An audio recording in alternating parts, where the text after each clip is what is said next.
Is crime crushing real estate values? Hey everybody, Scott Walters, buckle up, strap in. I got a hard-hitting, pull no punches, no sugarcoating it, no rainbows, no sunshine. I'm just going to give it to you and give it to you straight. We got a good one to unpackage today. Buckle up, strap in, hold on to your hats and your glasses as we blow the lid off the U.S. economy and the U.S. real estate market. Why, you ask? Because they're tied together. If we lose one, we will lose the other. Serious stuff. The waters we're swimming in now, my friend, shark infested.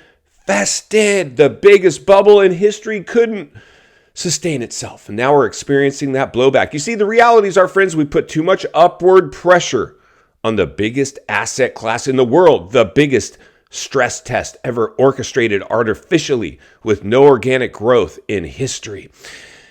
Whew. People really wanted to normalize that, didn't they, in the height of the crisis? But realities are it couldn't sustain itself. So today we're going to talk about the realities of what's really going on with the U.S. housing market, what we can expect as we're forward-thinking, critical thinking, centered and surrounded with like-minded people, where iron will continue to sharpen iron. Stick around to the end of the message for final thoughts, because I'm going to hopefully, well, I know I am, explain to you what you can do right now to protect yourself in the most uncertain housing market ever witnessed in history. I mean, one thing certain, the correction level has started, but let's talk a little bit about what crime is currently doing. I mean, crime-ridden areas obviously have always had an impact on real estate, right? Nobody wants to move into a high-crime area, but in the real estate bubble, guess what people were doing? Exactly that. People were so desperate to buy properties, they were ignoring the high-crime areas. And as the social unrest took place through the crisis, a lot of areas started having a spike in their crime. We just heard recent news. What was it? The founder of Cash App, I believe, stabbed, killed, lost his life just walking in the streets of San Francisco. San Francisco's in a massive, massive real estate bubble that's now imploding on them. And we're just scratching the surface. What do we always say here? Throw a dart at an economic challenge map. You're hitting a city that's going through some big economic challenges, tail end of a stimulus era, front end of a bailout era. That's what's going on today, my friends. So today we're going to utilize a property. We're going to travel into an area that's got an extreme high crime rate that most of you might not even have been aware of. We know about the downtown LA and the big metros, the Atlantas and the Philadelphias and the Chicagos and the San Franciscos. We know all those areas. Of course, New York City, high crime. They all have high crime, but some of these areas now, we're seeing crime reach into areas that maybe were relatively safe. From the beginning of the conception of the channel here, I always let people know what we're seeing now is, at least, well, I don't know if the beginning, at some point during the show, we started reporting on, okay, after the reopening occurred, and we're all kind of like putting our tippy toe back out into society, getting used to being around people again, not defaced, although many of them still are. That's the residual effect, post-pandemic stress disorder. That's what we're seeing in our society today. That's why crime, although defunding the police probably didn't help, but post-pandemic stress disorder is a real thing, my friends. So we all have to acknowledge that. We're all going to get a little depressed at times. That's why we've always said here at the show, don't let our highs get too high, our lows. It's okay to have a bad day. But when you string too many bad days together and you can't snap out of it, that's when we see the social unrest and the crime start to spike. So for me, really what I wanted to utilize this opportunity, we're going to jump over to a property today because we love to heat map and temperature check the health and the fitness of the U.S. housing market, because we understand if and when we lose it, we will lose everything. It'll spiral us into a big fat recession. We know this because every time the market's exhibited bubble behavior and they've crashed, they've done exactly that. Percentage of likelihood. Percentage of likelihood. Now the percentage continues to grow. We all know this, right? Although the industry, of course, is forced to cheerlead it because they have financial gain. We understand that. That's okay. That's okay. We understand people are in panic mode. except the ones that are watching today here at this channel, because they're going to halfway expect this. They're going to be able to operate within it more efficiently because of that.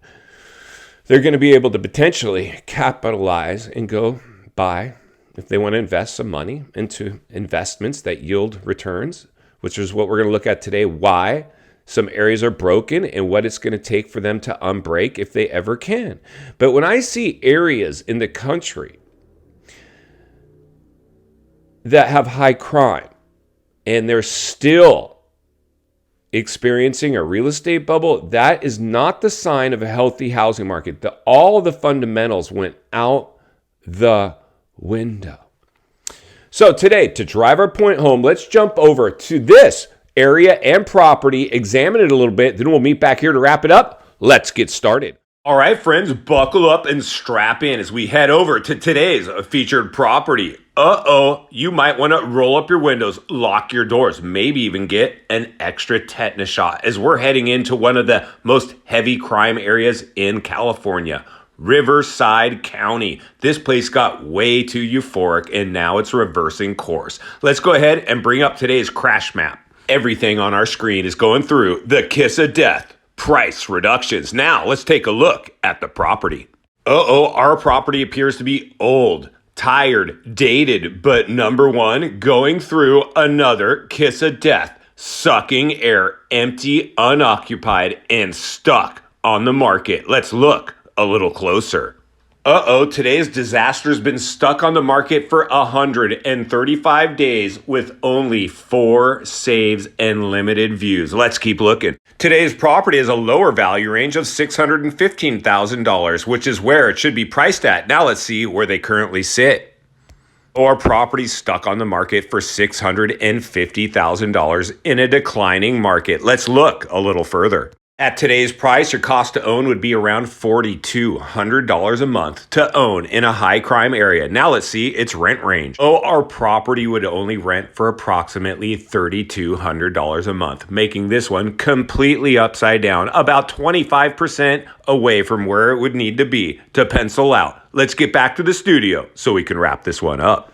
All right, friends, welcome back. I hope you enjoyed touring that Riverside, California, Los Angeles County home. Riverside has one of the highest crime rates in the nation. It's not somewhere you target on your map of places that you want to ride off into the sunset. All right, let's just put it that way. Now, the areas that you used to want to target, like I'd love to live in the Bay Area and San Francisco's got such a... No! Now we hear what's going on in places like that. So these places, here's my point, friends. When you see places like this that have high crime, and I've shown you other ones, Compton, $500,000 for a shack? That's not going to sustain itself. You're in massive trouble. And we see the downward trend pretty much exhibiting itself everywhere. But the ones like we're seeing, the San Franciscos, the Riversides, the reverse course is obviously now really accelerating in those areas because they never were attractive to people. The affordability gone, crime high. It's breaking all the wrong records. So for me personally, and I hope for you as well, we always want to target properties that have the ability. If you're scared right now, if you're like, Scott, I've been watching these real estate videos and, I know you're a boots on the ground guy and you're working in real estate. We trust you, Scott. We understand that you're warning us. You're an economic awareness channel and you're trying to let people know the advantages and disadvantages when buying property. It's a big purchase. We're watching you because we really trust some of the things you say. You do your best to entertain, educate, and inform us here. We really appreciate that. But we're afraid of catching a falling knife, Scott. And you've told us so many times, Scott, that if you're willing to put people on the sidelines and earn their business later. Well, later is coming, my friends. Later is here for a bunch of areas in the country. Many people are going to miss buying in this one. I guarantee it, because a lot of people just won't have the financial wherewithal because the recession is going to reach into their pocketbook and take them out of the buying opportunities. It won't be there. And that's when it's so important to do whatever you need. 1, 2, 3 partners, whatever is needed, or on your own, but minimize risk, not going all in with your last dollar. But the number one thing, my friends, when buying properties, can the property carry itself? I've worked with so many buyers. We're showing homes. We're getting them. When we show homes, typically, what we'll do is we'll go, okay, find out their price range. We'll see what's on the market. Some new inventory comes on, and we schedule. Let's go tour some homes this weekend. I've got a couple I really want to show you. We might have 3 homes lined up to tour. The agent, what we do typically is we show them the worst house first, that we know what's going on. We save the best for last. So we show them in the first one. They're like, yeah, it's all right. I kind of like it. Show them the next one. Oh, this is decent. Oh, I love this one. I love this one. We don't show them the best first and then the crap. No, show them the stuff that doesn't show well. So there's a lot of tricks that happen in the industry that you really need to be aware of. But the number one thing, like I said, people don't ask me, what's it take for this property to carry itself? If your property carries itself, you're safe.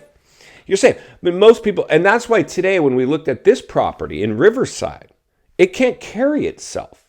A standard amount down at today's interest rate, its cost to own is above its rent. Who would buy in that area a house that looked like that if it can't carry itself? Not me.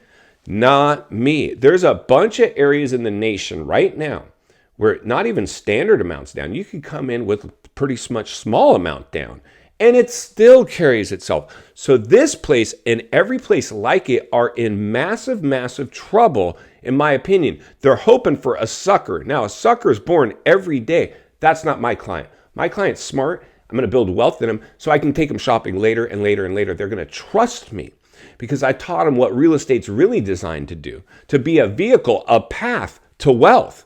In final thoughts, I come to you as a friend, as a content creator. Somebody wants to see you not only win in real estate, win in life. Understanding the biggest artificially created housing bubble ever produced in world history couldn't sustain itself. The blowback is now occurring. Many areas are not penciling out. The properties will not carry themselves.